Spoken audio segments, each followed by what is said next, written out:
बिस्मिल्लाहिर्रहमानिर्रहीम, अस्सलामु अलैकुम, गुड मॉर्निंग एंड वेलकम करेंगे आपको अपने शो में जिसका नाम है सुबह से आगे। उम्मीद के साथ कि आप बिल्कुल ठीक ठाक हैं, खैरियत से और बिल्कुल तैयार हैं सुबह से आगे के साथ रहते हुए आगे बढ़ते रहने के लिए, क्योंकि इंपॉर्टेंट ये है कि आगे बढ़ते रहना चाहिए, क्योंकि अगर आप रुक जाएंगे तो इसका मतलब है कि it is just like the death. तो बहुत जरूरी है आगे बढ़ते रहना। मेरा नाम आयशा यूसुफ है, मेरे साथ मौजूद है जनाब मुज़म्मिल अली खान, और मेरी तरफ से भी आप सबको अस्सलाम वालेकुम। एक बहुत प्यारी बात जो आयशा करती हैं वो ये कहती हैं कि ट्रांसेंड करते रहना चाहिए, outgrow who you are, develop, move and move forward. लेकिन इसी के साथ सीजन्स मूव करते हुए आ चुके हैं अब गर्मियों की तरफ, और गर्मियों की अगर हम लोग बात करें तो गर्मियाँ कराची वालों से बेहतर और सिंध वालों से बेहतर कोई नहीं जानता। वैसे हमसे बेहतर भी कोई नहीं जानता। इस्लामाबाद के अंदर भी अच्छी खासी गर्मी पड़ रही है। मुकाबला नहीं है आयशा कराची और सिंध का। मैं कहता हूँ जहाँ सर्दियों में भी गर्मियाँ होती है ना, उस जगह का कोई मुकाबला नहीं है। That's right, I completely agree with you। लेकिन अब सिर्फ सिंध की बात नहीं है, बल्कि अगर हम बात करें पूरे पाकिस्तान की तो इस वक्त लग ऐसा रहा है कि हीट वेव आने वाली है। स्पेशली बालाई अजला की अगर बात की जाए, जो कि 3 मई तक जारी रह सकती है। इस दौरान दर्जा हरारत मामूल से थोड़ा ज़्यादा रहने का इम्कान है, और 4 से 6 डिग्री तक कहा जा रहा है मुजम्मिल कि ज़्यादा रह सकता है, जो कि यूजुअली होता है। इसके साथ साथ अगर हम जामशोरू की बात करें, हमदादू की बात करें, लाड़काना, सखर और जैकबाबाद की बात करें, तो बहुत सारे इलाके ऐसे हैं जो कि शदीद गर्मी की लपेट में रहेंगे। शहरियों, खुसूसन ख़वातीन और बच्चों और बुज़ुर्गों को एहतियाती तदाबीर इख्तियार करने की हिदायत की गई है। अब मेरा सवाल ये है कि आपने बुज़ुर्गों को कह दिया, बच्चों को कह दिया, ख़वातीन को कह दिया, मर्द हज़रात को भी कह दिया कि वो भी अपना ख्याल रख ले। उनको बेचारों को बिल्कुल क्यों एक्सक्लूड कर दिया गया है? वो भी ज़्यादा पानी पिए, वो भी इंसान है, बड़ा ज़रूरी है, और उन्होंने ही ज़्यादा बाहर निकलना होता है। वी नो वो ज़्यादा स्ट्रॉन्ग होते हैं, बट स्टिल देयर ह्यूमन, उनको भी ख्याल रखना बहुत ज़्यादा ज़रूरी है। तो ये तो सिंध की सिचुएशन है कि वहाँ पर ज़्यादा गर्मी रह सकती है, और दर्जा हरारत जो है वो 36 से 37 डिग्री तक जा सकता है। ये कराची की भी यही हालात हैं कि वहाँ पे भी 36 से 37 डिग्रीज तक जा सकता है, और क्रॉस करेगा, बिकॉज कराची के अंदर पीक गर्मियों में 40s के करीब आ जाता है। 40s के करीब जब आ जाता है temperature, people, this is the time where you need to save yourselves. बाहर धूप में निकलते हुए अपने सर के ऊपर गीला तौलिया जरूर रखें। बच्चों को बाहर क्रिकेट विकेट मत खेलने दें गर्मी के टॉप आवर्स के अंदर। फल खाएं तो उसके बाद धूप में मत जाएं, और अपनी कारोबारी एक्टिविटीज को भी और बाहर की सरगर्मियों को भी महदूद कर दें, और सन ब्लॉक का भी इस्तेमाल करें, बहुत जरूरी है। ये सिर्फ और सिर्फ लग्जरी नहीं है, ये आपकी स्किन के लिए बहुत जरूरी है, क्योंकि रेडिएशन बहुत ज्यादा तेजी से बढ़ती जा रही है सूरज की। तो ये जरूरी है कि आपने सन ब्लॉक का इस्तेमाल करना। हर जगह इतनी बुरी नहीं होती। जो टॉप गर्मियों का सीजन है, कभी अच्छा भी होता है, पॉसिबिलिटीज भी खोलता है, नए रास्ते भी खोलता है, आपको है। हाँ, लेकिन डेंजरस भी होता है। डेंजरस भी होता है, और डेंजर वही तो ट्विस्ट है ना, कि उस डेंजर को महसूस करने के लिए, एंजॉय करने के लिए, एक्सपीरियंस करने के लिए लोग क्या कहते हैं, वो जाते हैं पहाड़ों की तरफ। और जब हम पहाड़ों की बात करते हैं, पहाड़ों का पहाड़ जिसको हम कह सकते हैं ना, माउंट एवरेस्ट, उस दुनिया की बुलंद तरीन चोटी हम सब जानते हैं, उस पर चढ़ने का रास्ता दोबारा से खोल दिया गया, जो कि कुछ अरसे से बंद था। अब ये काम किया जनाब नेपाल के कोह पैमाओं के एक ग्रुप ने, जिन्हें आइस फॉल डॉक्टर्स भी कहा जाता है, यानी कि ये डॉक्टरी करते हैं वहां पर जाकर, रास्ते साफ करते हैं। एग्जैक्टली, आप इमेजिन करें कि माउंट एवरेस्ट को सबसे ज्यादा लीथल पीक कंसिडर किया जाता है। लेकिन पहले मैं आपको एक खबर बताता चलूं, जो ये दोबारा चोटी तक जाने का रास्ता खुल चुका है। ये रास्ता बंद इस वजह से हो गया था कि बर्फ के, आइस के बड़े बड़े टुकड़े जो हैं और बर्फानी सतून जो बन जाते हैं वहां पे, उनकी वजह से ये रास्ता हो गया हुआ था ब्लॉक। अब माउंट एवरेस्ट पर चढ़ाई का ये सीजन हर साल अप्रैल से मई के दरमियान होता है, और क्योंकि इस दौरान मौसम निस्बतन साजगार होता है, लेकिन माउंट एवरेस्ट का साजगार people by no measure is साजगार। It is still dangerous and fatal. ये हमारे लिए साजगार नहीं है, ये साजगार होता है उन लोगों के लिए जिनको आदत है पहाड़ों पर जाने की। और अगर आप जाना चाहते हैं ना, तो छोटे पहाड़ों से शुरू करें, उसके बाद माउंट एवरेस्ट का रुख करिएगा। लेकिन अच्छी खबर यह है कि वहां पर वो कोह पैमा मौजूद हैं, जिन्होंने कर दिया है साफ उस जगह को। ऑलराइट जी, माउंट एवरेस्ट यानी कि नेपाल से आपको जरा लेकर चलते हैं यूरोप की तरफ, और बेल्जियम का साहिली शहर है डिपेन है, जहां पर एक अजीब-ओ-गरीब किस्म का मुकाबला हुआ है। आपके छोटे भाई बहन आपकी नकलें उतारते होंगे और आपको बहुत बुरा लगता होगा। इमेजिन करें कि इंसान नकल उतारने के सफर में इतना आगे बढ़ चुका है कि जो अच्छी बात है कि अवेयरनेस पैदा कर रहे हैं, लेकिन सी गर्ल्स की आवाज निकालने की चैंपियनशिप डीपेने के अंदर मुकाबले बना दिए हैं कि मैं सी गर्ल की आवाज बेहतर निकाल सकता हूँ या आयशा बेहतर निकाल सकती है। मुझे नहीं पता सी गर्ल की आवाज कैसे, कुछ ऐसी आवाज होती है। लेकिन जस्ट इमेजिन जब ये तैयारी कर रहे होते होंगे, जब मुकाबला हो रहा होता होगा, उस वक्त किस तरह की आवाजें आती होंगी। वैसे सुन लेते हैं, देखें जरा, सुन लेते हैं। I mean, इतना मुश्किल तो नहीं है, मतलब you can do it. I cannot do You it. can do it. I am already Please. suffering from asthma. I will cough my lungs out. अच्छा, अब ये जो किया जा रहा है, ये क्यों किया जा रहा है? आपने देखा बच्चे खड़े होकर तो सीगल्स की आवाज़ें निकाल रहे थे बड़े शौक से। ये इसलिए किया जा रहा है कि ताकि सीगल्स के बारे में जो मिसकंसेप्शंस हैं उनको दूर किया जा सके। और मिसकंसेप्शंस हमारी टेक की दुनिया में भी बहुत ढेर सारी हैं, और उन ढेर सारी मिसकंसेप्शंस में से एक है जो कि डिस्टोपियन वर्ल्ड के बारे में है। और वो मिसकंसेप्शन कहाँ है? ये सच है, हो भी सकता है ना सच, इसकी पॉसिबिलिटी मौजूद है। आप ना इस तरह से ना करें। ये मैंने एक नया टर्म मुझे आजकल पता चली है और मुझे लगता है कि मैं उसमें मुब्तला हूँ, and that is Frankenstein syndrome के Frankenstein syndrome, yes.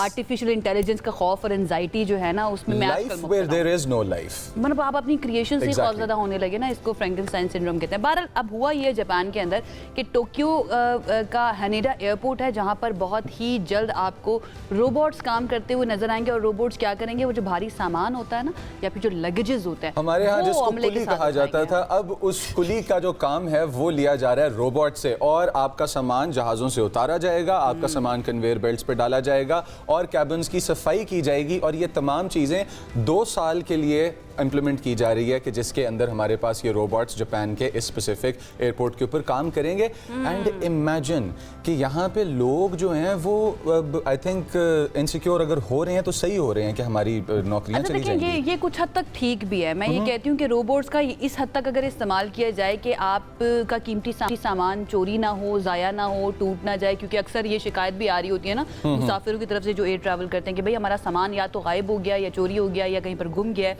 या टूट गया है। कभी आपका गुम हुआ है? नहीं, सॉरी, माफ कीजिएगा मुझे। अच्छा, माफ ठीक है। कीजिएगा भाई, अगर आपको भी खांसी और इस तरह के मसले मसाइल का शिकार है ना आजकल, आप तो चाय जरा ज्यादा पीजिए, जो शानदार ज्यादा इस्तेमाल कीजिए। जी। अच्छा जी, और आजकल खांसी से मसले जान मसाइल छुड़ाएं। मसले सिर्फ यहाँ पर नहीं है और सिर्फ आम लोगों की जिंदगियों में नहीं होते हैं, बल्कि अगर आप दुनिया के सबसे ताकतवर तरीन शख्स की बात कर लेना, जी, जी। उनकी जो वाइफ है वो भी उनको डांट डपट के एक तरफ खड़ा कर डांट सकती है। डपट के एक तरफ खड़ा कर सकती हैं। और अभी जो हमने देखा लेटली, प्रिंस चार्ल्स गए और वहाँ पे हमारे पास जो कि ब्रिटिश रॉयल फैमिली ने जाके यूनाइटेड स्टेट्स ऑफ अमेरिका में अपना विजिट पे किया, और उस विजिट के दौरान दोनों strongman, both from the English side and the American side, were seen with their first ladies and women, and these women were walking together with their men। और जहाँ पे डोनाल्ड ट्रंप ने मिलानिया का हाथ पकड़ने की कोशिश की। अब इस कोशिश करते हुए हुआ ये कि मिलानिया ने अपना हाथ, जब पिक्चर के लिए ये लोग रुके तो छुड़ा लिया, और फिर उसके बाद ट्रंप ने दोबारा पकड़ने की कोशिश की, 2 कदम चले और दोबारा से मिलानिया ने हाथ छुड़ा लिया। और ट्रंप इस कोशिश में नजर आए कि मैं मिलानिया का I can you नहीं, ठीक है, you can, I know, ठीक है आप कर सकते हैं, लेकिन I am talking about Donald Trump, president of the United states, दुनिया का सबसे ताकतवर तरीन मुल्क, उसका सबसे ताकतवर तरीन शख्स, जिसके डिस्पोजल पर ट्रिलियंस ऑफ डॉलर्स मौजूद हैं, पावरफुल आदमी है, लेकिन उसके बावजूद जनाब उनकी जो अहलिया है ना मिलानिया, उन्होंने कहा कि भाई अगर आपने मेरे साथ की ना बदतमीजी तो हाथ नहीं पकड़ना। ये बहुत ज़्यादा ज़रूरी है। ऑलराइट जी, क्योंकि हम पावर की बात कर रहे हैं और पावरफुल मुल्क ने जिस तरह से अटैक किया ईरान के ऊपर इजराइल के साथ मिलकर, तो अब सिचुएशन ये है कि 60 दिन हो चुके हैं मुकम्मल इस वॉर को, और 60 दिन तक का ही वक्त था जब तक अप्रूवल का मसला बना हुआ है, जो है ना वो की जाएगी। अब 30 डेज हैं ट्रंप के पास कि वो रिक्वेस्ट कर सकते हैं कि 30 डेज कांग्रेस की तरफ से उनको मिल जाए, या फिर मजीद उनको जो है ना मैसर आ जाए, ताकि वो अपने ट्रूप्स को, हालांकि ट्रूप्स इस वक्त ईरान में मौजूद नहीं है, लेकिन जो ट्रूप्स इस वक्त उस एरिया में मौजूद है उनको वापस बुलाया जा सके।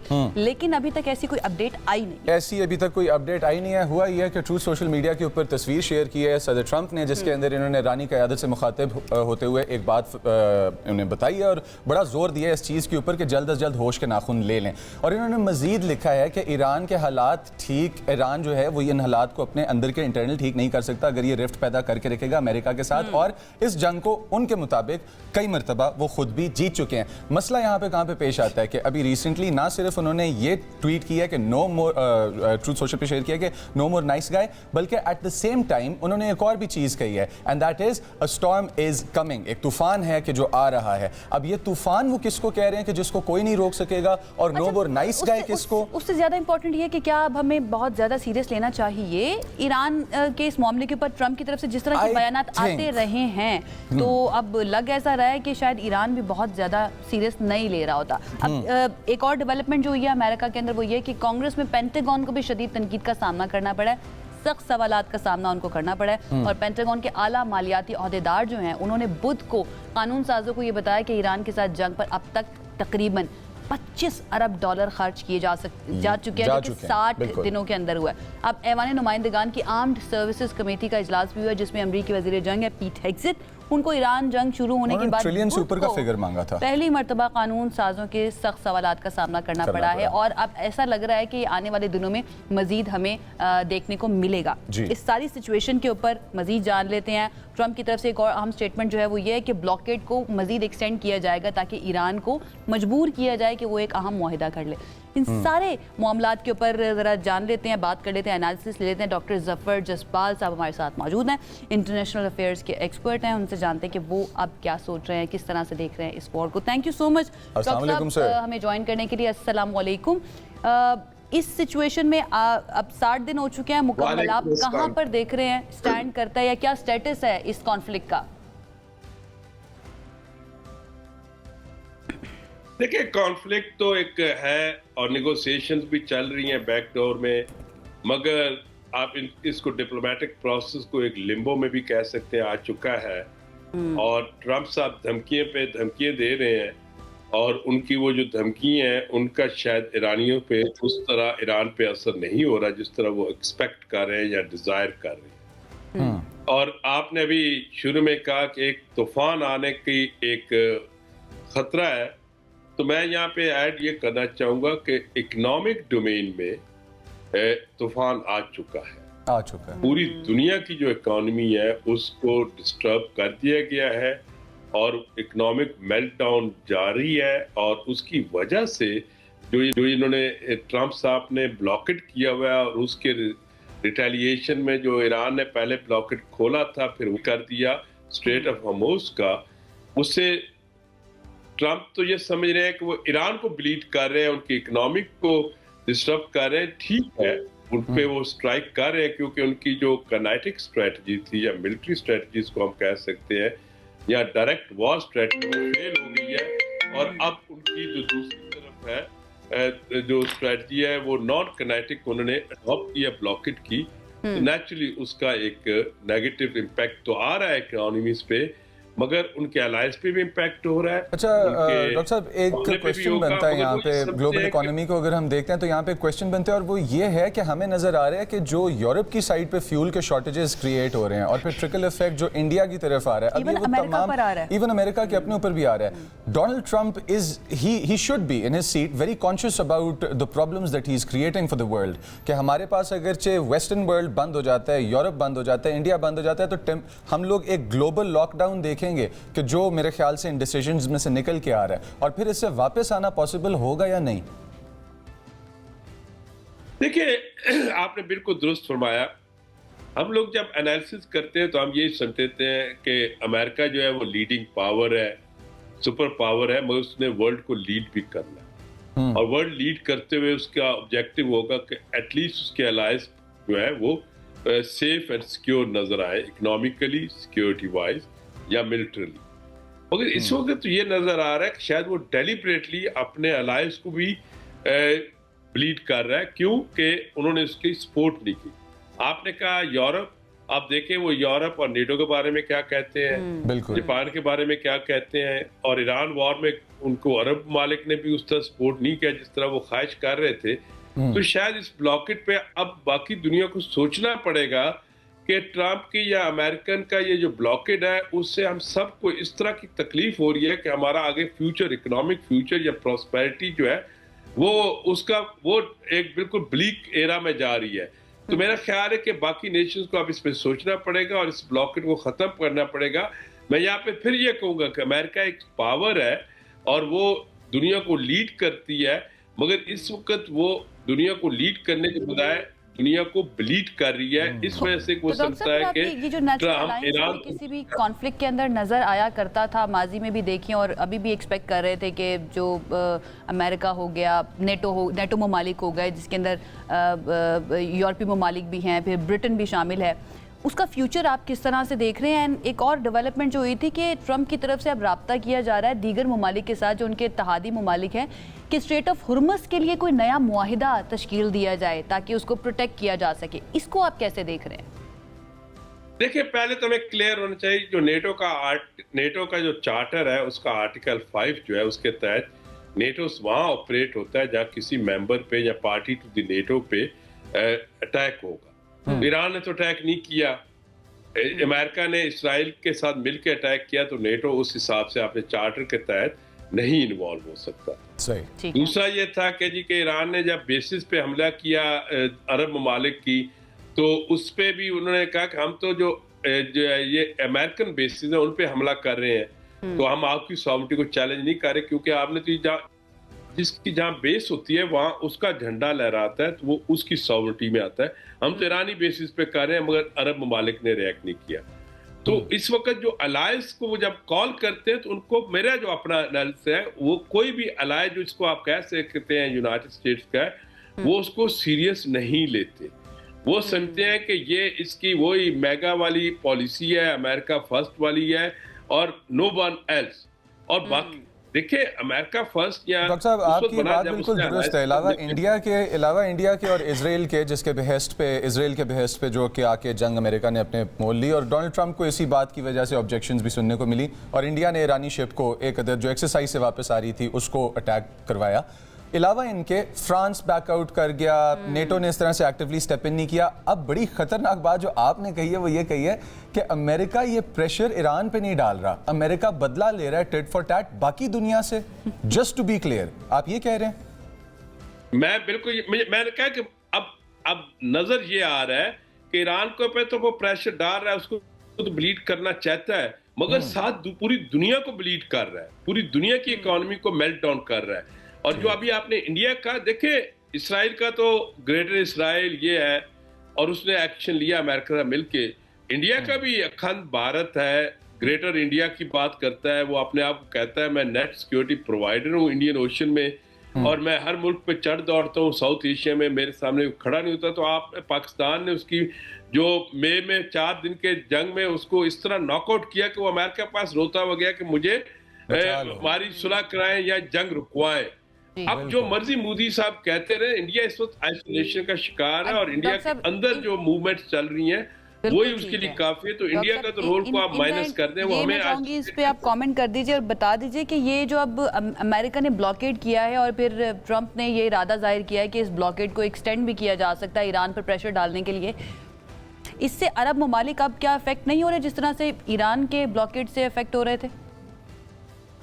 बहुत ज्यादा इफेक्ट हो रहे हैं, क्योंकि जब अमेरिका ने ब्लॉकेट किया, ईरान ने भी कर दिया। अब 2 जगह पे ब्लॉकेट चल रहा है, जिसकी वजह से कोई भी शिपिंग जो है कंपनी इस अरब ममालिक से तेल लेके जाते हुए परेशान है, क्योंकि उसका इंश्योरेंस रेट इतना बढ़ गया है, शिप को या उसको कैरियर को कोई प्रॉफिट नजर नहीं आ रहा। तो ये इनडायरेक्टली उन्होंने इस पूरे रीजन का ब्लॉकेट कर दिया, सिर्फ ये स्ट्रेट ऑफ हॉर्मुज़ का नहीं है। जी, और बैरल रेट से 113 से 118 के दरमियान जंप कर गए हैं। आज की खबर भी थी बड़ी इंपॉर्टेंट, 125 तक पहुंच गए हैं। बिल्कुल सही कह रहे हैं sir. Thank you for taking your time out, आपने अपनी सुबह से वक्त निकाला, हमें ज्वाइन किया, और इतना इंपॉर्टेंट इनसाइट जो कि व्यूअर्स बड़ा जरूरी है ये जानिए आप कि इस वक्त गेम डॉक्टर साहब के मुताबिक चल पड़ी है बाकी दुनिया के साथ, अमेरिका वर्सेस द वर्ल्ड, और टिट फॉर टैट। याद आती है ट्रंप की मदर की वो बात कि दुआ वो करती थी कि उनका बेटा पॉलिटिक्स में ना आए, बट वो आ गया और अब पूरी दुनिया ने देख लिया। एक ब्रेक की तरफ जाते हैं, स्टे विद अस।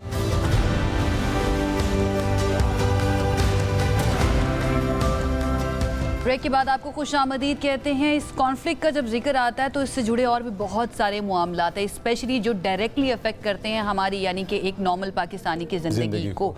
वज़ीर-ए-आज़म शहबाज शरीफ की तरफ से कहा गया है कि ईरान अमेरिका जंग की वजह से खित्ते समेत पाकिस्तान की मईशत भी दबाव में आई है, वो हम सब ने महसूस कर ही लिया। लेकिन सऊदी अरब की तरफ से जो बर वक्त इमदाद आई उसने हुकूमत को फाइनेंशियल शॉक से बचा लिया, और बहुत हद तक हमने टॉलरेट कर लिया जो UAE की तरफ से $2 अरब वापस मांगे गए थे। इस्लामाबाद में हुआ वफाकी काबीना का इजलास, और उससे खिताब करते हुए प्राइम मिनिस्टर ने कहा कि अल्लाह ताला ने हमारी मईशत को मैक्रो लेवल पर रखा था और हम बेहतरी की तरफ जा रहे थे, लेकिन इस अचानक जंग के नतीजे नतीजे में पिछले 2 साल की हमारी कोशिशें मांद पड़ गई हैं। तो बिल्कुल। ये सिचुएशन अच्छा, है। वज़ीर आज़म साहब ने एक और बात की थी, उन्होंने ये कहा कि आलमी मंडियों में ईंधन जो है उसकी कीमतों में तेज़ी से इजाफा हुआ है, जिसकी वजह से पाकिस्तान के अंदर भी हफ्तावार तेल का बिल तकरीबन $30 करोड़ से लगभग बढ़ के एक बड़ी अमाउंट तक पहुंच गया है, जो कि $80 करोड़ की अमाउंट है। 30 करोड़ का डबल होता है 60 से भी 20 करोड़ ऊपर। हम लोग एक्सपेक्ट कर रहे हैं कि कीमतों में इजाफा होगा, जो पेट्रोलियम मसनूआत हैं उनकी भी, जिसकी वजह से ट्रिकल डाउन इफेक्ट आएगा आम आदमी तक। आप जिस शॉपर में सब्जी सौदा लेके आते हैं ना, उस शॉपर तक को पेट्रोकेमिकल से बनाया जाता है और वहां तक ये कीमतें बढ़ जाएंगी। अच्छा मुजम्मिल, इस वक्त सिचुएशन ये है कि कुछ इंटरनेशनल जो एक्सपर्ट्स हैं ना, वो ये कह रहे हैं कि अभी तो फिल वक्त ऑयल और पेट्रोलियम मसनूआत की कीमतें ज़्यादा हो रही हैं, लेकिन आने वाले वक्त के अंदर इस साल के आखिर तक या फिर अगले साल के शुरू में कीमतें अचानक से नीचे भी जा सकती है, इसके अंदर एक डिप भी आ सकता है। पर बहुत सारी चीज़ें हैं, इसके लॉन्ग टर्म और शॉर्ट टर्म इफेक्ट्स क्या होंगे? मैं व्यूअर्स को एक छोटी सी और चीज़ ऐड कर दूं इसके अंदर। वो चीज़ ये है कि क्यों आएगा वो डिप। एक, रशिया ऑयल मार्केट और एनर्जी मार्केट को एक्सप्लॉइट कर रहा है, ये जो वैक्यूम क्रिएट हुआ है। दूसरा, हॉर्मुज़ बंद होने के बाद रूट्स जो खुलेंगे, उन रूट्स में से टर्की बिल्कुल फ्रंट पे निकल के आ रहा है एज ऑल्टरनेट रूट्स। रशिया की ऑयल और एनर्जी एक्सपोर्ट्स बढ़ रही हैं, at the same time Turkey की तरफ से रास्ते भी खुल रहे हैं जो दूसरे रास्ते हैं। तो एक तरफ से टोल पड़ रहा था, रास्ते बंद थे, और ज्यादातर पैसा बनाया जा रहा था टोल्स वालों की तरफ से, और दूसरी तरफ से बनाया जा रहा था एग्जैक्टली एक्सप्लोर किए जाएंगे दुनिया की तरफ से। सारी सिचुएशन पर मजीद जान लेते हैं कि भाई पाकिस्तान के ऊपर मेरी जिंदगी पर क्या इफेक्ट पड़ेगा, मैं इसमें ज्यादा इंटरेस्टेड हूँ। हमारे साथ इस वक्त मौजूद है मेहताब हैदर साहब, जो कि सीनियर एनालिस्ट हम इनको कह सकते हैं, मैक्रो लेवल को बहुत अच्छी तरह से समझते हैं और कई दिहाइयों से कवर भी करते आ रहे हैं। तो उनकी तरफ जरा चलते हैं, उनसे जानते हैं सारी सिचुएशन के बारे में। मेहताब साहब, थैंक यू सो मच हमें ज्वाइन करने के लिए। इस वक्त ऑयल प्राइसेस इंटरनेशनल मार्केट में हम जानते हैं कि $124 फी बैरल तक पहुंच चुकी हैं, और पाकिस्तान का दरामदी बिल जो ऑयल का वो डबल से भी ज्यादा हो चुका है। पाकिस्तान के पास अब कौन से ऑप्शंस ऐसे मौजूद हैं कि इन कीमतों को किसी तरह से मैनेज किया जा सके ताकि आम लोगों की जिंदगी पर ज्यादा असर ना आए? देखिए, बुनियादी तौर पर इसके अलावा हुकूमत के पास अब कोई चारा बाकी नहीं है कि एक तो पेट्रोलियम की जो प्राइसेस हैं उनमें इजाफा करे, और दूसरा ये है कि टारगेटेड सब्सिडी दे। खासकर ये जो 2 व्हीलर्स और 3 व्हीलर्स हैं, इनके लिए टारगेटेड सब्सिडी को फंक्शनल किया जाए, उसको इंश्योर किया जाए कि वो करें। इसके अलावा मैं समझता हूं कि कंजर्वेशन की तरफ भी जाने की जरूरत है। अभी तक आपने देखा कि रात को 8 बजे दुकानें बंद हो जाती हैं। मेरा ख्याल ये है कि ये नमाज मगरिब के टाइम दुकानें बिल्कुल बंद हो जानी चाहिए पाकिस्तान में। हमें कार पूलिंग की तरफ बढ़ना पड़ेगा, हमें वो तमाम इकदामात लेने पड़ेंगे जो कि इन इकदामात के अलावा हमारे पास चूंकि कोई हल नहीं है। जो ममालिक भी डिपेंडेंट हैं कि वो फ्यूल इंपोर्ट करते हैं, उनके पास कोई हल नहीं है सिवाय इसके कि वो प्राइसेस को पास ऑन भी करें, जहां पे टारगेटेड सब्सिडी की जरूरत है उनको सब्सिडी दें, और तीसरे नंबर पे कंजर्वेशन की तरफ जाएं, क्योंकि अभी ये नहीं पता कि ये क्राइसिस कितना अरसा प्रोलॉन्ग करेगा। आपको पता है कि पॉलिटिकल लेवल पे डायलॉग की कोशिश तो हो रही है, लेकिन ये पता नहीं है कि ये जो जंग बंदी है, ये जंग बंदी कायम रहेगी और कब तक हमारा जो फ्यूल का जो इंफ्रास्ट्रक्चर तबाह हुआ है खलीज के ममालिक का, वो कितना अरसे में रिस्टोर होगा। अच्छा वर्ड यूज किया ना कि ये तो अब लिम्बो में एक तरह से चला गया है जो बातचीत हमारी चल रही है। मैं इस बात से इंस्पायर्ड हूं कि हमारे पास जो ये मेजर्स हैं कि कार पूलिंग की तरफ जाया जाए, राइटली सो, तो अगला क्वेश्चन यही बनता है कि हमारे पास क्या रुपया है हमारा, हम लोग देखें एनर्जी मार्केट्स फ्लक्चुएट कर रही हैं, दूसरी तरफ हमारे पास शरह सूद चेंज हो गई है, ठीक है, और हमारे पास जो ऑयल इंपोर्ट डिपेंडेंट कंट्रीज हैं उनको अगर देखा जाए तो हम भी उनमें से आते हैं। अब शरह सूद के अंदर इजाफा, हम लोग इंपोर्ट कंट्री हैं जो एनर्जी इंपोर्ट करती है, पाकिस्तान का रुपया डॉलर के अगेंस्ट मुस्तहकम रह पाएगा या नहीं? देखिए, इस टाइम जो सबसे इंपॉर्टेंट सवाल है वो ये है कि इन्फ्लेशन कहां पे जाके बैठेगी। मैं आपको बताऊं कि कल फाइनेंस मिनिस्टर एक यूरोपियन यूनियन का जो हाई लेवल समिट था, पाक EU बिजनेस समिट, वहां पे उन्होंने एक डिटेल्ड प्रेजेंटेशन दी जो पूरी यूरोपियन यूनियन के मुख्तलिफ बिजनेसमैन और पाकिस्तानी बिजनेसमैन वहां पे मौजूद थे।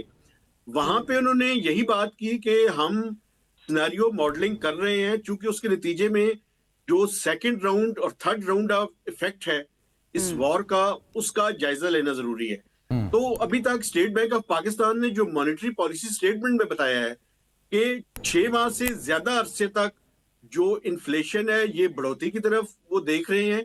तो पहली बात तो ये है कि ये जो इंटरेस्ट रेट है, अगर इन्फ्लेशन डबल डिजिट के अंदर दाखिल होती है तो उसके नतीजे में आप ये देखेंगे कि इंटरेस्ट रेट यहाँ पे रुकेगा नहीं, बल्कि इंटरेस्ट रेट में मजीद इजाफा जो है हो सकता है। और दूसरा, डिमांड को कंप्रेस करने का तरीका ये है कि एक्सचेंज रेट एंकर को इस्तेमाल किया जाए, यानी थोड़ा सा रुपए को अगेंस्ट डॉलर जो है वो डिप्रिशिएट होने दिया जाए।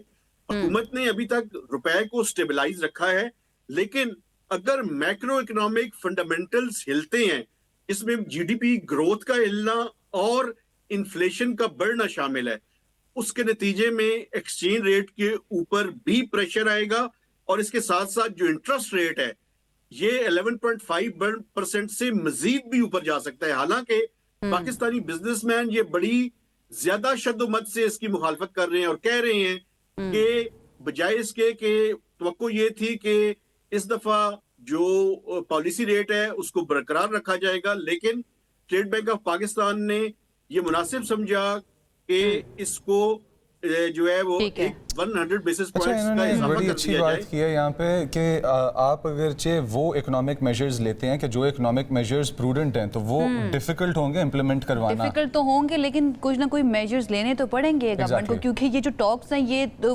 नियर फ्यूचर में होती हुई हमें नजर नहीं आ रही है। मेहताब साहब, तो आपको क्या लगता है कि गवर्नमेंट को ऐसे कौन से मुश्किल फैसले जिनको कहा जाता है वो लेने पड़ेंगे जो अल्टीमेटली मुश्किल आम लोगों की जिंदगियों को बनाते हैं? बुनियादी तौर पर आज अगर ये फर्ज कर लिया जाए कि ईरान और अमेरिका के दरमियान सुलह हो चुकी है या परमानेंट जो है वो ट्रूस और जो जंगबंदी है वो खत्म हो गई है, तो तब भी चूंकि आपको पता है कि एनर्जी का इंफ्रास्ट्रक्चर जो है इससे तबाह हुआ है, उसके नतीजे में उसकी सप्लाई को बहाल करने के लिए माहिरीन की मुख्तलिफ राय है, लेकिन जो इंटरनेशनल मार्केट में ऑयल प्राइसेस या फ्यूल प्राइसेस हैं जिसमें गैस भी शामिल है, आरएलएनजी शामिल है, चूंकि हम आरएलएनजी इंपोर्ट करते हैं जी, तो उसमें कुछ माह का अरसा जो है वो लग सकता है। तो इस दौरान जो ऑयल और गैस की प्राइसेस हैं ये ऊपर रहेंगी। तो इसके नतीजे में मुझे जो नजर आ रहा है, एक तो मुझे जो ऑयल की प्राइसेस और एनर्जी की ओवरऑल प्राइसेस हैं ये बढ़ती हुई नजर आ रही हैं, और उसके नतीजे में क्या होगा, इन्फ्लेशन जो है, जो सीपीआई बेस्ड इन्फ्लेशन है वो बढ़ेगी। क्योंकि उसकी मैं बुनियादी वजह आपको बताऊं, अगर आप सेंसिटिव प्राइस इंडेक्स जिसमें 52 या 53 आइटम्स हैं जो कि वीकली बेसिस पे आती है, तो लास्ट वीक में उसने 14% को टच किया है। ये अनप्रेसिडेंटेड है in recent weeks.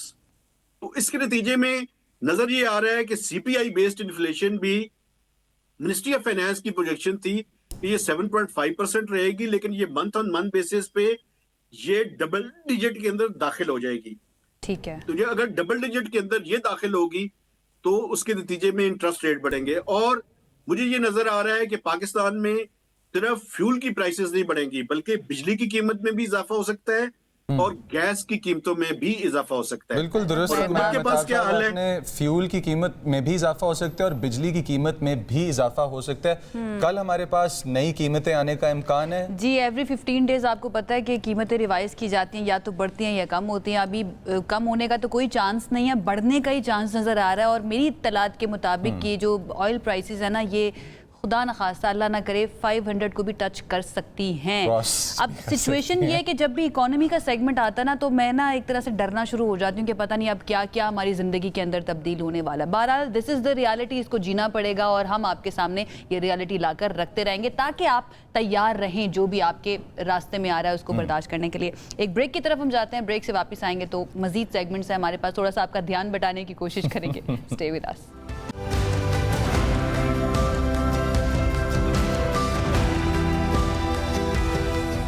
Welcome back ladies and gentleman. और हम लोग न्यूज़ तो आप तक लेके आ रहे हैं, लेकिन ज़्यादातर न्यूज़ हमारे पास फ्यूल और एक्सपोर्ट प्राइसेस और एनर्जी के हमारे प्रॉब्लम से रिलेटेड है। लेकिन पाकिस्तान के अंदर गर्मियों का सीज़न स्टार्ट होते ही एक बड़े मज़े की खबर आती है, और वो ये है कि हर तरफ आवाज़ बुलंद होती है, बाज़ार में आम आ चुके हैं। आ चुके हैं, अभी तो नहीं आए वैसे। अभी तो नहीं आए, लेकिन आ चुके हैं कि जो आवाज बुलंद होती है उसमें हमें सबसे ज्यादा मजा किस चीज का आता है? बिजनेस चलेगा। उससे ज्यादा मजा किस चीज का आता है? मीठे आम खाने को मिलेंगे। भाई इसका ज्यादा मजा आता है, इंपॉर्टेंट ये है। लेकिन आम की जब बात आती है ना, तो आम भाई पाकिस्तान की पहचान है दुनिया भर के अंदर। पाकिस्तान का आम जो जाता है ना दुनिया के अंदर, हम उसको सफ़ीर भी कहते हैं कि ये पाकिस्तान का सफ़ीर है। अब हुआ ये है कि वफाकी वजारत तिजारत की तरफ से एक अहम फैसला किया गया, और वो ये है कि जो आम की बरामद है उसको 1 जून से पहले करने पर लगा दी गई है पाबंदी। इस सिलसिले में ख़त लिखा गया है कस्टम समेत मुतल्लिक़ा इदारों को कि आम की बरामद पर नई तब्दीली जो है ना उससे आप इन्फॉर्म्ड रहें। फ्रूट एंड वेजिटेबल एक्सपोर्टर्स जो है ना उनकी तरफ से ये कहा गया है कि आम की बरामदात का आगाज़ 1 जून से पहले ना करने का मुतालबा किया था, और अब एक्सपोर्टर्स ये कह रहे हैं कि मशरिक़ वस्ता की जो इस वक्त की सूरत हाल है, महंगा फ्रेट है और मौसमी हालात बरामदात के लिए काफ़ी ख़तरा है। आम ख़राब हो सकते हैं अगर रास्ते में कहीं रुके रहे तो। 20th मई जो पहले तारीख हुआ करती थी हर साल, वो 20th मई के आसपास फ्लोट किया करती थी। इस दफ़ा उसको जून तक ले जाया गया है। अब सारे इंपॉर्टेंट क्वेश्चंस लेके चलेंगे क्योंकि बहुत ज़रूरी इन्फॉर्मेशन है। जब हम ब्रेक पे थे, हमारे साथ जो गेस्ट जिनको भी मैं इंट्रोड्यूस कराने वाला हूँ वो मौजूद थे। मैं चाहता हूँ आप उनके मुंह से खुद सुने कि क्या है जो इंडस्ट्री को करना चाहिए और क्या है जो इंडस्ट्री को नहीं करना चाहिए। शॉक एब्जॉर्ब कर पाएंगे या नहीं? मार्केट के अंदर जल्दी आम, हमारी मार्केट के अंदर जल्दी आम आ जाएंगे, मुझे इस चीज़ की एटलीस्ट खुशी है। वहीद अहमद साहब हमारे साथ मौजूद हैं, chairman all Pakistan fruits and vegetable exports association के। उनकी तरफ चलते हैं और उनसे इस फैसले के बारे में ज़रा बात करते हैं। बहुत शुक्रिया वहीद साहब हमें ज्वाइन करने के लिए। आई होप आप बिल्कुल ठीक ठाक हैं।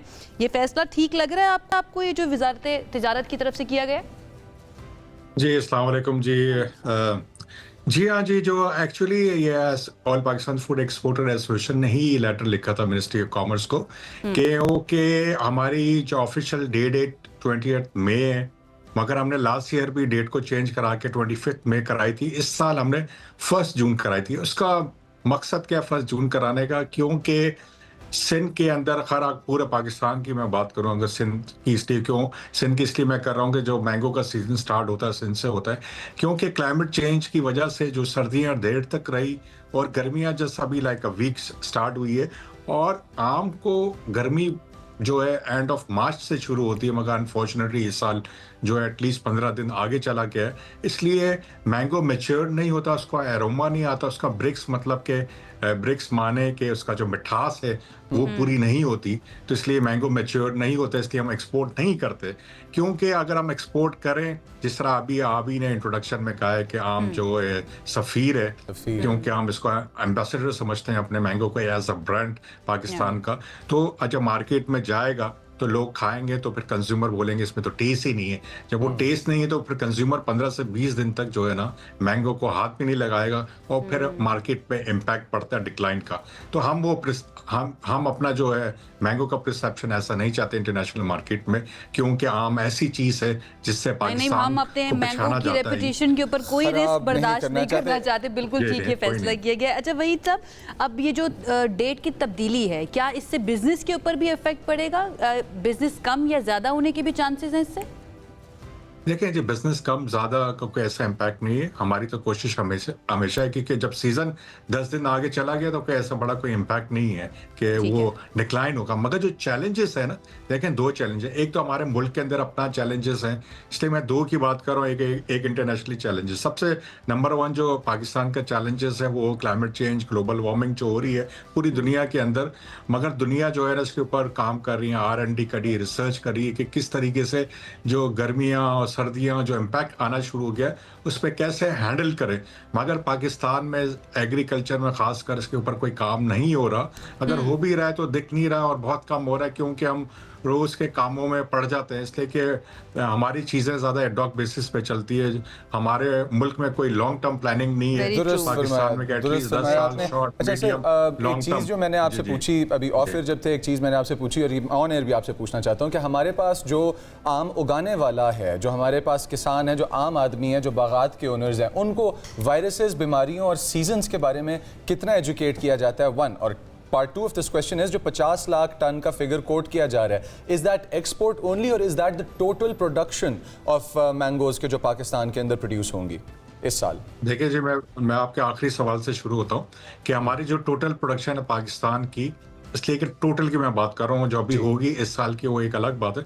पाकिस्तान की टोटल प्रोडक्शन जो फिगर्स हैं वो 2.5 मिलियन मेट्रिक टन है, और जो हम एक्सपोर्ट लास्ट ईयर हमने जो किया था 1,10,000 मेट्रिक टन किया था, और इस साल अभी हमने कोई टारगेट फिक्स नहीं किया। हमने डिसाइड किया कि 20 मई तक करेंगे, क्योंकि चैलेंजेस इंटरनेशनली मार्केट में फ्रेट बढ़ गए और आपके एयरलाइन के फ्रेट बढ़ गए, तो और जो हुमर्स जो हमारा जो यहाँ से ही पूरे मिडिल ईस्ट में जाता है, क्योंकि पाकिस्तान से 3 तरीके से एक्सपोर्ट होती है, एक होती है बाय सी, बाय रोड और बाय एयर। और आपकी जो सबसे मार्केट है, जो सबसे बड़ी मार्केट है, वो नंबर 1 जो है मिडिल ईस्ट है, उसके बाद नंबर 2 ईरान है, और नंबर 3 अफगानिस्तान है। यहाँ तीनों अगर मैं मार्केटों की बात करूँ तो मोर देन 75% मैंगो तो इन मार्केटों में जाता है। और अगर मैं इन तीनों मार्केटों की बात करूं तो प्रॉब्लम्स हैं हमें। अफगानिस्तान हमारा बंद है, ईरान में वॉर हो रही है, पता नहीं, लेट्स सी क्या होता है। मगर ईरान से एप्पल पाकिस्तान आके बिक रहा है, लेट्स सी के जब सीजन स्टार्ट होगा तो हमारा प्रोडक्ट का वहाँ क्या बिहेवियर होता है। और तीसरा पॉइंट है मिडिल ईस्ट का, इसलिए कि हॉर्मुज़ बंद है, लेट्स सी के शिपिंग लाइन वहाँ से जाएगी, अगर जाएगी। अभी तक जो फ्रेट में कंपेयर करूं लास्ट ईयर हमारे $1,500 फ्रेट होता था 40 फिट कंटेनर का। इस साल अभी तक $6,000 से $7,000 है। कैन यू इमेजिन प्राइसेस कहाँ चली गई है।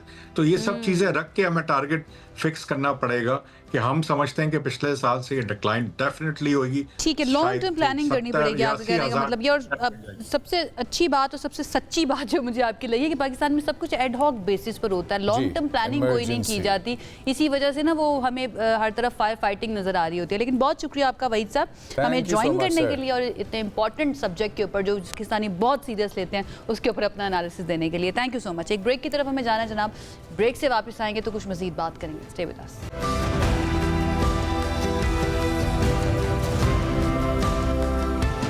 ब्रेक के बाद आपको खुशामदीद कहते हैं। मैं बहुत एक्साइटेड हूँ क्योंकि मैं जीत गई हूँ। कल ये जब भट्टी साहब के साथ हम डिस्कस कर रहे थे ना PSL के मैचेस के बारे में कि भाई कौन जा सकता है पेशावर ज़ल्मी और हैदराबाद में से, भट्टी साहब ने भी चूज़ किया था कि ऑन पेपर्स मुल्तान सुल्तान जो है ना वो बहुत स्ट्रॉन्ग है। मुजम्मिल साहब ने भी यही चूज़ किया था। मैंने कहा था हैदराबाद का कहा था। स्टॉप इट, ये तब से झूठ बोले जा रहे हैं, ये झूठा आदमी है। के साथ गेम खेल लेते हैं। आप जाएं और जाके देखें कल का। अगर आप लोगों ने ज्यादा ये बता दिया कि मैंने हैदराबाद का कहा था पिज्जा पड़ेगा आयशा को, और अगर ये गलत है तो फिर भी पिज्जा पड़ेगा आयशा को। हमारे व्यूवर जो हैं वो हमसे कांटेक्ट कैसे करेंगे, उनको कैसे पता चलेगा। बहरहाल जी जनाब, हुआ ये है कि हैदराबाद किंग्समैन ने एक बहुत ही ज़बरदस्त परफॉर्म किया है। अगर हम मुल्तान सुल्तान की बात करें, सिर्फ शान मसूद ही हम कह सकते हैं उन्होंने कुछ बेहतर खेला। 69 रन उन्होंने किए, लेकिन उनकी अच्छी कारकर्दगी जो है मुल्तान सुल्तान के काम नहीं आई। हैदराबाद किंग्समैन के मौज सदाकत और उस्मान खान की ज़बरदस्त जो परफॉर्मेंस थी ना, दोनों ने 64 रन बनाए और उसके बाद कामयाबी जो है ना वो हैदराबाद किंग्समैन को दी है। अब पेशावर ज़ल्मी ऑलरेडी पहुंच चुके हैं फाइनल के अंदर। एक और एलिमिनेटर होना है इस्लामाबाद यूनाइटेड और हैदराबाद किंग्समैन के दरमियान। इन दोनों में से अब कौन पहुंचेगा, इससे पहले कि हम यासिर हमीद जो हमारे साथ मौजूद हैं, फॉर्मर क्रिकेटर हैं, उनकी तरफ जाएं और उनसे एनालिसिस लें, आप एक बार तो फिर बता दें इस्लामाबाद यूनाइटेड या हैदराबाद। मैं अच्छी क्रिकेट देखना चाहता हूँ पिच के ऊपर। मैं अच्छी क्रिकेट देखना चाहता हूँ पिच के ऊपर। ये सियासी बयानात देता बंदा। हमारे साथ यासिर मौजूद है, उनकी तरफ चलते हैं। अस्सलाम वालेकुम यासिर, कैसे हैं? वालेकुम अस्सलाम जी, अल्हम्दुलिल्लाह बिल्कुल ठीक ठाक। अच्छा यासिर, मैं पहले ये नहीं, शुरू हुई है आप मुझे ये बताएं, कभी आपने ऐसा झूठा आदमी देखा है कि ऑन एयर रजिस्टर हो चुका हो और उसके बाद अगले दिन आके वो मुकर जाए? मैंने तो कहा ही नहीं है। मैंने नहीं कहा, दोबारा जाके देख लें सर आप बेशक, लेकिन मेरा जो सवाल है उसका मुझे जवाब दें। अगर मैं इस वक्त कंडीशंस के साथ चलते हैं ना मुजम्मिल, मेरे ख्याल से वो कंडीशंस चेक करते हैं फिर उसके बाद डिसीजंस लेते हैं। आप देखें अभी मुझसे पूछ रही हैं कि कौन जाएगा फाइनल में, क्योंकि एलिमिनेटर 2 का जो विनर है उसने जाकर पेशावर ज़ल्मी को टक्कर देनी होगी फाइनल के अंदर। पेशावर ज़ल्मी तैयार बैठी हुई है। मैं कहता हूँ जिस तरह से मोहम्मद अली क्ले अपने टाइम में पीक पे थे ना, और किसी ने पूछा था कि अगले आपको मैचअप की, अगले राउंड की आपको फिक्र होती है नहीं, तो वो कहते हैं कि मैं अपने ओपोनेंट को नहीं देख रहा होता। तो बेसिकली मुझे पेशावर ज़ल्मी उस जोन में, उस फ्लो स्टेट में लगती है। इन्होंने एक बहुत बड़ा स्कोर पहले भी जो कि इस्लामाबाद यूनाइटेड के अगेंस्ट मारा हुआ है, और अगर इस्लामाबाद यूनाइटेड पहुंच जाती है फाइनल में, आयशा की टीम अगर पहुंच जाती है फाइनल में, मैंने अभी अनाउंस नहीं किया मेरी टीम कौन सी है। आपको क्या लगता है कि क्लैश कैसा होगा और क्या दोबारा उसी तरह की मार पड़ेगी इस्लामाबाद यूनाइटेड को पेशावर ज़ल्मी के हाथों? देखिए एक साइकोलॉजिकल एज जो है वो पेशावर ज़ल्मी का बहुत बड़ा है इस वक्त इस्लामाबाद यूनाइटेड पे, लेकिन मुझे जो इस वक्त हैदराबाद की टीम लग रही है वो बिल्कुल डार्क हॉर्सेस नहीं होते जिस तरह वो लग रहे हैं। और जिस तरह ये टूर्नामेंट में वापस आए और जिस तरह अंडरडॉग होके इन्होंने जीतना शुरू किया है, तो ये बिल्कुल जो पाकिस्तानी जिस तरह टीम कोई बड़ा टूर्नामेंट जब जीतती है ना, तो वो वाली अलामात शो करते हैं। पाकिस्तान जैसी परफॉर्मेंस तो अभी तो मुझे फिलहाल हैदराबाद की टीम बहुत जो है वो खतरनाक लग रही है। और जिस तरह कल रात को इन्होंने मैच एक क्लिनिकल फिनिश किया है, उससे पहले जो फिनिश किया है वो भी बहुत अच्छा था। और अभी उनके बहुत से प्लेयर्स जो कंपेटिटिव एडवांटेज रखते हैं, जिस तरह मैक्सवेल है, अगर आप उनका कंपैरिजन करें तो वो कंपेटिटिव एडवांटेज है उनका, क्योंकि वो वन साइडेड पूरी गेम को जो है वो लेके जा सकते 30 तो बॉलों पे। यासिर आपको क्या लगता है, क्या अचानक से तब्दीली आई है हैदराबाद किंग्समैन के अंदर? क्या उनकी मैनेजमेंट में तब्दीली है? उन्होंने कोई ऑर्डर चेंज किया है प्लेइंग 11 का, या फिर क्या तब्दीली आपने महसूस की है? देखिए क्रिकेट में ना एक जो प्लेयर का कैरेक्टर होता है ना, बड़ा इम्पोर्टेंट होता है। तो वो आप कभी भी आप जब अपना कैरेक्टर शो करेंगे, आप परफॉर्म करेंगे, चाहे वो आप इंडिविजुअली हो या एज ए टीम हो। तो एज ए टीम जो उनका जो कलेक्टिव एफर्ट है वो बहुत ज़बरदस्त है। मतलब हर प्लेयर ने अपना जो रोल है उसको बहुत अच्छे से निभाया। और जो उनका जो ट्रम्प कार्ड जो समझा जाता था साइम अयूब, जब वो नहीं चले तो वो उनकी परफॉर्मेंस ने जब फायर बैक किया तो बाकी प्लेयर्स ने उनके अराउंड उन्होंने कैरेक्टर शो किया कि यार नहीं, हम भी we are as good as he is. और जितना मतलब वो उसको हाईली रेट करके उन्होंने खरीदा और उसको उससे परफॉर्मेंस नहीं हुई। तो चाहिए तो ये था कि ये जिस तरह पिंडी की टीम बिल्कुल नॉट पे गई और एक मैच जीती है, तो ऐसी कोई परफॉर्मेंस इनसे होनी चाहिए थी, लेकिन नहीं, इन लड़कों ने एक कैरेक्टर शो किया। बड़ी इंपॉर्टेंट चीज़ होती है स्पोर्ट्स में, जब आप अपना कैरेक्टर शो करते हैं तो आप अपने लिमिट्स को स्ट्रेच करते हैं परफॉर्मेंसेस में।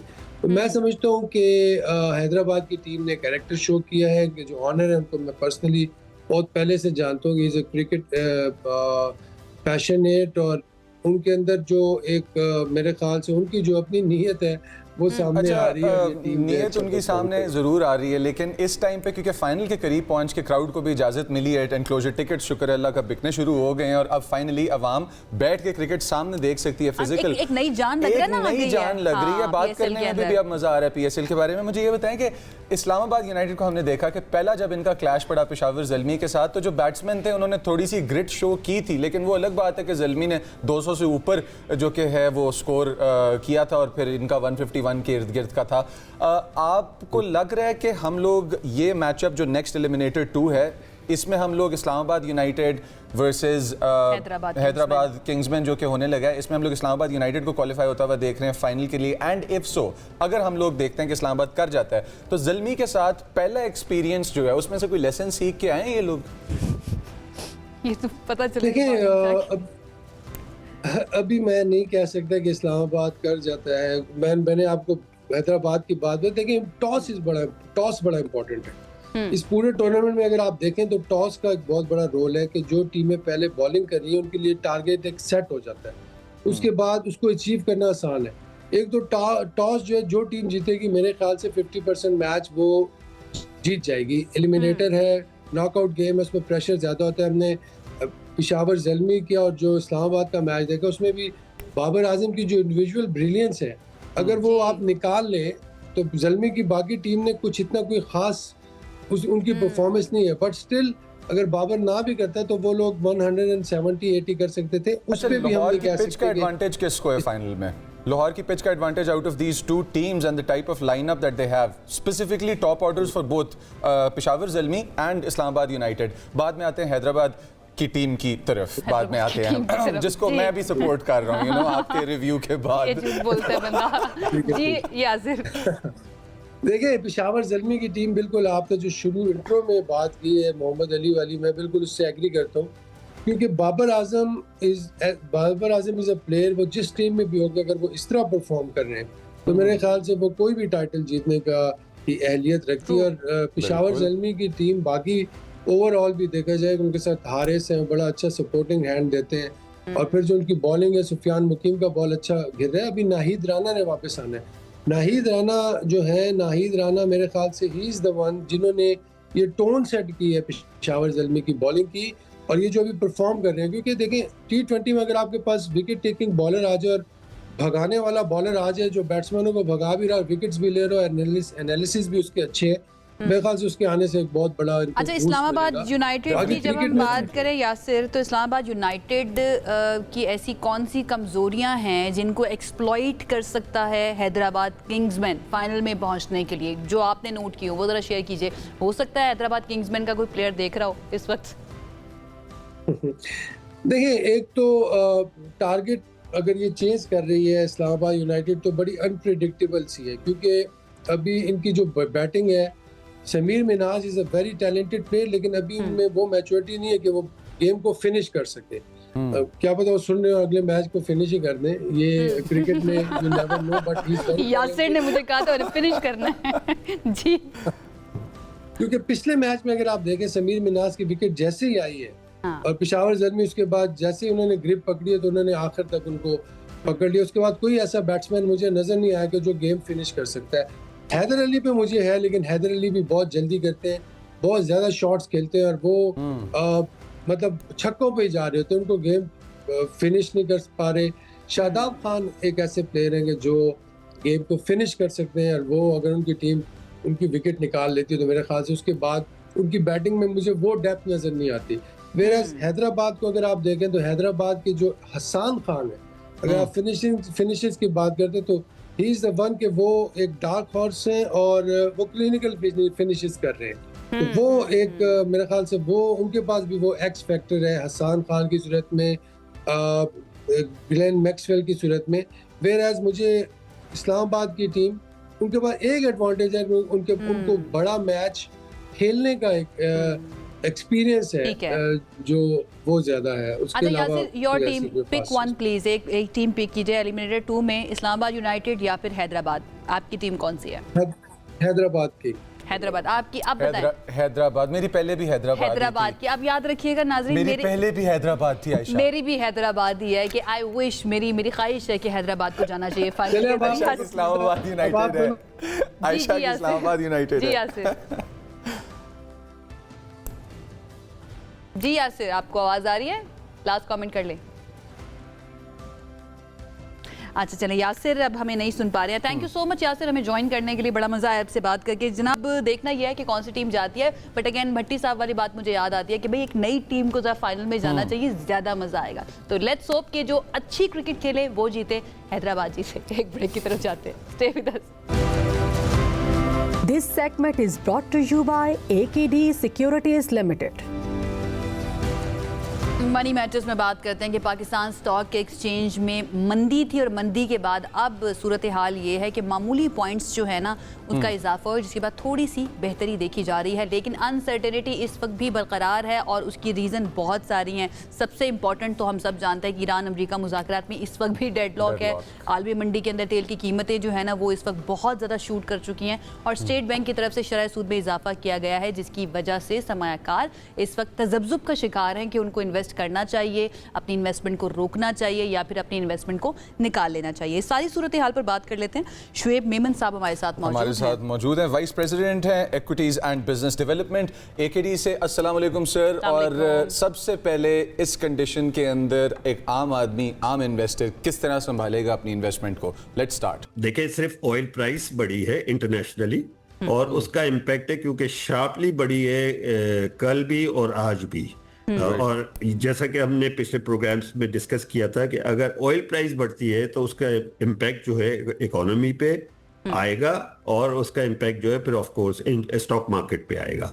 तो मेरा तो क्लियरली जो वॉच करने की चीज़ है वो वॉर सिचुएशन, या जो काइंड ऑफ कोल्ड वॉर चल रही है बिटवीन यूएस एंड ईरान, और जब अभी तक कोई सोल्यूशन नहीं आया तो उस सूरत में oil price is jumping up. Oil price बढ़ेगी तो आपकी इन्फ्लेशन बढ़ेगी, and there will be fear of further interest rate hikes going forward. तो इस सिचुएशन में हमें it's a wait and see. What about the interest rate, Shoaib Memon साहब? Interest rate भी बढ़ाया है और हर पोर्टफोलियो इनसाइड जो है वो टॉलरेट कर सकता है। ये जो इंटरेस्ट रेट बढ़ाया, क्या इसका भी असर आया है हमारी इस मार्केट पर? ये इसका कुछ असर है, क्योंकि ज्यादातर लोगों का ख्याल है कि 1% जो है इन्होंने थोड़ा जल्दी बढ़ा दिया है, ज्यादा बढ़ा दिया है, शायद probably 0.5% would have worked well. तो इंटरेस्ट रेट का इम्पैक्ट है, लेकिन ज्यादा इम्पैक्ट जो है वो ऑयल प्राइस बढ़ने का है, जो कि कल और आज बढ़ी है।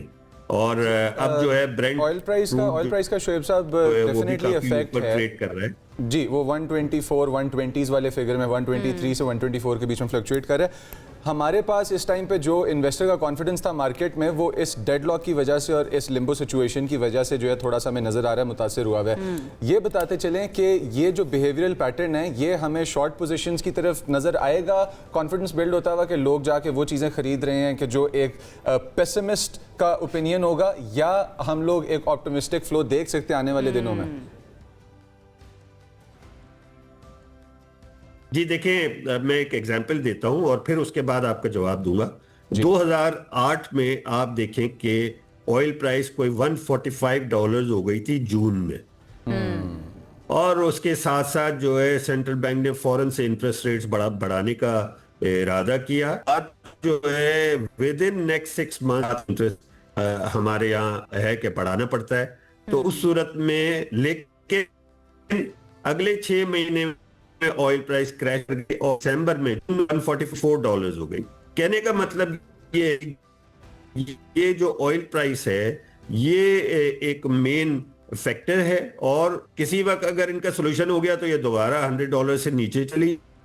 अच्छा शुएब साहब, एक चीज़ मैं जानना चाहूँगी कि इस वक्त जो एक नई डेवलपमेंट हुई है इंटरनेशनल मार्केट के अंदर, यूएई जो है वो ओपेक प्लस से निकल गया है। उसके बाद ऐसा लग रहा है कि एक फ्री मार्केट हमें नज़र आएगी और मोस्ट प्रोबेबली यूएई की तरफ से प्राइसेस ऑयल की जो है वो नीचे भी की जा सकें।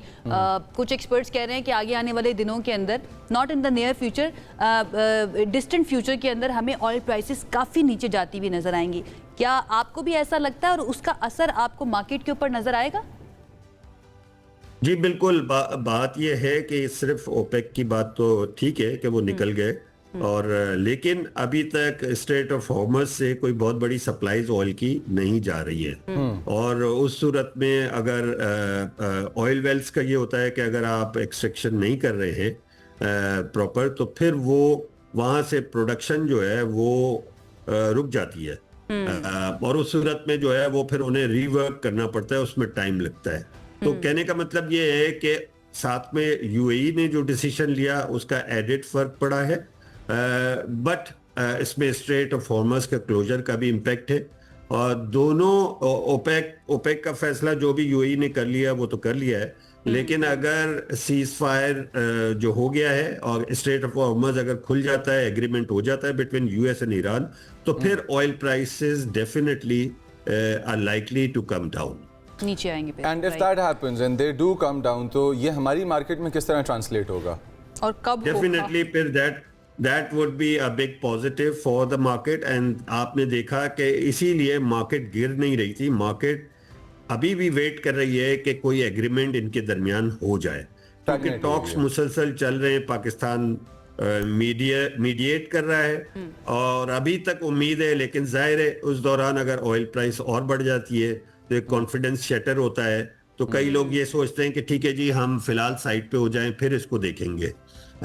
तो क्योंकि अभी तक यूएस एंड ईरान का क्योंकि सेटलमेंट नहीं हुआ, तो उस सूरत में कुछ लोग ये सोचते हैं कि जी हम निकल जाएं तो बेहतर है, and that is why we are seeing pressure. जो खरीदने वाला है माल वो भी रुक रहा है कि जरा क्लैरिटी आ जाए। उस सूरत में होता यह है कि मार्केट के वॉल्यूम्स कम हो जाते हैं और मार्केट जो है स्लोली गिरना शुरू करती है। तो वो that is what we are seeing today. Wait and watch की पॉलिसीज कहाँ पे होती हैं, ये भी बताते जाइएगा कि हमारे पास सारी मार्केट हमेशा एक जगह पे आके नहीं इकट्ठी हो जाती, मतलब all news is not bad news. Bad news की वजह से एक सेक्टर या कुछ सेक्टर्स जो है वो इम्पैक्ट होते हैं। इफ दिस कंटिन्यूज, ये पैटर्न जो भी चल रहा है, if this continues on the global stage, market की कौन सी साइड हमें स्ट्रांग होती हुई नजर आएगी? जी देखिए, सबसे पहले तो ये होता है, आप मैक्रो लेवल पे देखें कि ऑयल प्राइस बढ़ती है तो इन्फ्लेशन बढ़ेगी, इन्फ्लेशन बढ़ेगी तो इंटरेस्ट रेट मजीद बढ़ सकते हैं। उसके दो इम्पैक्ट्स होते हैं। एक ये होता है कि हमें अगर रिस्क फ्री रिटर्न जो है वो अच्छा मिल रहा है, तो कई लोग ये सोचते हैं कि जी हम इक्विटीज को थोड़ा सा कम करके फिक्स्ड इनकम की तरफ चले जाएं, जहां पे हमें बेहतर रिटर्न मिल रहा रिटर्न अच्छा मिल है। रहा है। तो there is no point keeping equities to the level maximum level, तो वो वहां से जरा कम करते हैं, वो कम करते हैं तो आपकी शेयर प्राइसेस गिरना शुरू होती हैं। नंबर ठीक है, वन। नंबर टू ठीक ये है। है कि जब इंटरेस्ट रेट बढ़ते हैं तो जो कंपनीज लेवरेज्ड होती हैं, जिन्होंने लोन लिया हुआ होता है, उनकी कॉस्ट बढ़ना शुरू हो जाती है, क्योंकि डेट सर्विसिंग करनी होती है तो उनकी इंटरेस्ट कॉस्ट बढ़ जाती है। तो उस सूरत में वो कंपनीज हिट लेती हैं कि भाई इनका, क्योंकि फाइनेंशियल चार्जेस इनके बढ़ रहे हैं, इनके प्रॉफिट्स कम होंगे ओवर पीरियड, और साथ साथ जब इंटरेस्ट रेट बढ़ते हैं तो थोड़ा सा इकोनॉमिक एक्टिविटी स्लो होती है।